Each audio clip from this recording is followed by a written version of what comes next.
Ladies and gentlemen, TikTok is obsessed with, how you say in an advertiser-friendly way, white supremo pizza. They are obsessed. Obsessed. White supremo pizza exists where white supremo pizza literally does not exist. Now, I'm not saying that white supremo pizza does not exist. I'm saying they see it where it does not exist. And I have a few good examples of this, and we shall go through them today. Starting with this lovely lady.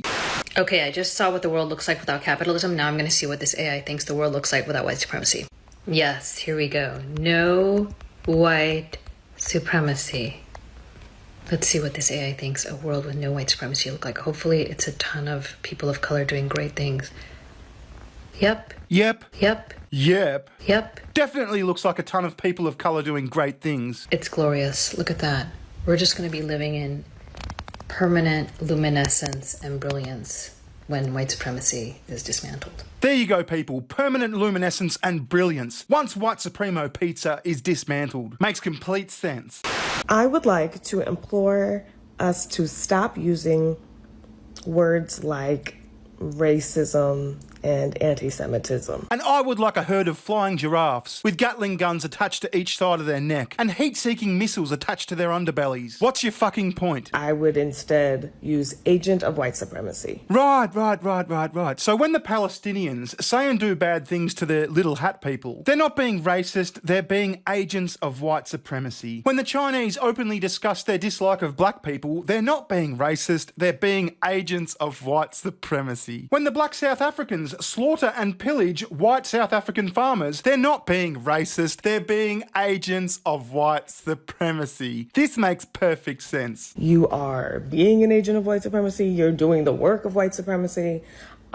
It covers everything, and it makes very clear what the enemy is. We're working to destroy the same thing. And using these highly emotionally charged words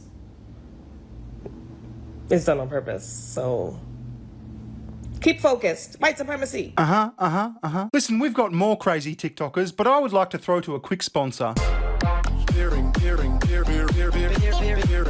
Hi friends, I'm here to talk to you about Coffee Brand Coffee. Honestly, one of the most amazing coffees I've tasted in a long time. At Coffee Brand Coffee, all the coffees you buy are hand roasted to order. That means they wait until they receive your order before they fire up the roaster. Because coffee loses much of its flavour after 10 days on the shelf. They source their beans from premium, sustainable coffee producers and are concerned with soil prevention, clean water practices and maintaining a quality standard of living for their workers. And one of the great things about Coffee Brand Coffee is that they're not political. They won't go and bitch to the New York Times about their customers. They just want to make good coffee. And they do make good coffee. They make really good coffee. I don't have any fandangled coffee machines or anything like that. I just use a plunger. And the result I get is amazing. I get a nice, rich, strong coffee, which I love, and that beautiful coffee cream on top. And you can get an amazing 10% off your order by using my link in the description. Okay, this one's got to be my favourite. This is stunningly insane, and you'll see why. In filmmaking, it's customary when you wrap out a set for everyone to be silent and for the sound engineer to record what we call room tone. Yeah, that seems reasonable. I can understand why a sound engineer would want to do that. It's easy to assume that when nobody is speaking that it's actually silent, but that is honestly never the case. And I tell you this because America has its own cultural room tone. That room tone is white male supremacy. Okay, so silence is white male supremacy somehow. She better have a really good explanation for this. I hope she's thought this through. Now, I know it's hard to hear unless you're listening for it, but once you hear it everywhere. And maybe you think, Rebecca, that's crazy, I don't hear it. I believe you. Our brains are really good at filtering out constant information, which is why you don't hear the sound of a room necessarily, or the smell of your own house, or the feeling of your clothes on your body, unless you're paying attention. But I promise you, you do hear it. We all do. Which is why so many of us subconsciously follow the rules of white supremacy so perfectly. Okay, so no explanation, no logic, no thinking, no justification. Trust me, bro, silence is white supremacy. Once you can hear it, you can hear it, and it's everywhere. And you know what? I believe her. I believe she hears white supremacy everywhere because I believe she's fucking crazy.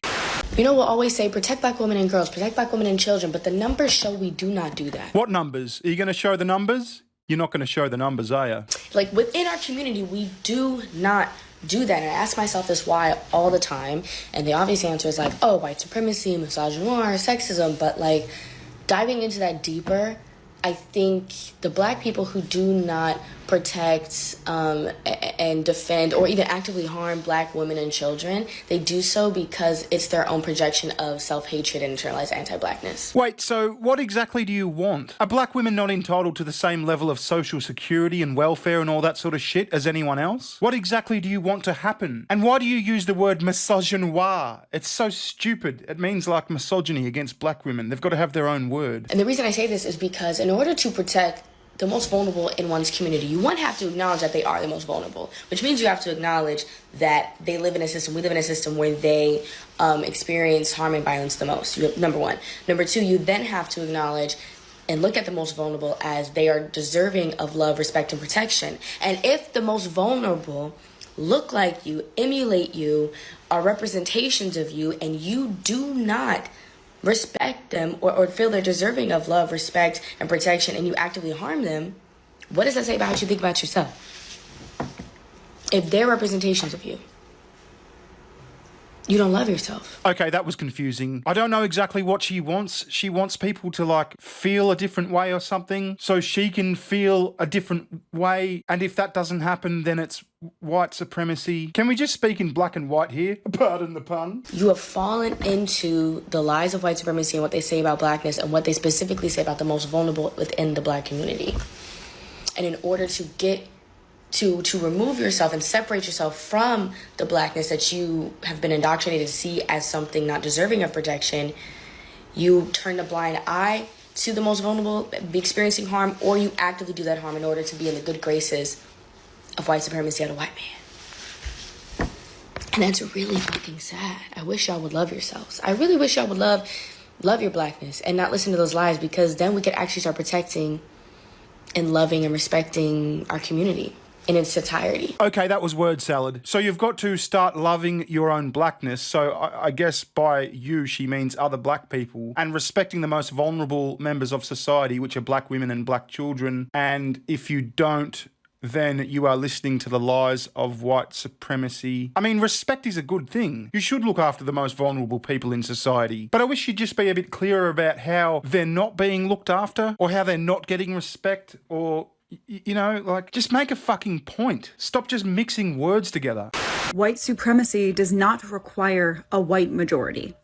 I posted a video earlier today about the changing racial demographics in the United States, projecting that the United States will no longer be a majority white country by the mid-2040s. And there are lots of people in the comments celebrating this, and that's great, because racial diversity is great.